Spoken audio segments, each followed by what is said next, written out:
So ஒரு மேரேஜுக்கு வந்து மிஸ்ஸஸ் போயிருந்தாங்க. சாப்பாடு சூப்பரா இருந்ததா. யாரு இது சமையல்காரன்னு கேட்டிருக்காங்க. நம்ம வீட்டுக்கு அப்ப வந்து குக்கில் யாரும் வந்து இருந்த குக்கு வந்து இல்ல, அவர் வந்து ஏதோ உடம்பு சரியில்லை. சரி வந்து ஒரு குக்கு வந்து நம்ம வீட்டுக்கு வந்துட்டாங்க.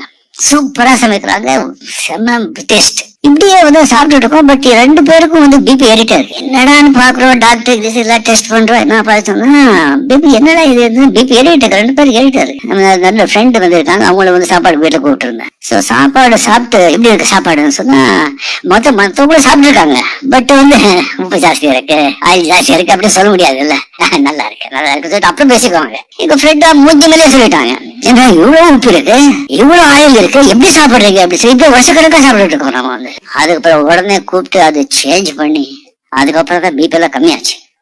ஸோ அந்த மாதிரி சமையல் பண்ணிட்டு இருக்கும்போது நீங்களே வந்து உப்பு அதை பழகிட்டு வந்து அந்த பழகின பிறகு வந்து இப்படிதான் செய்யுங்க மற்றவங்க அப்பதான்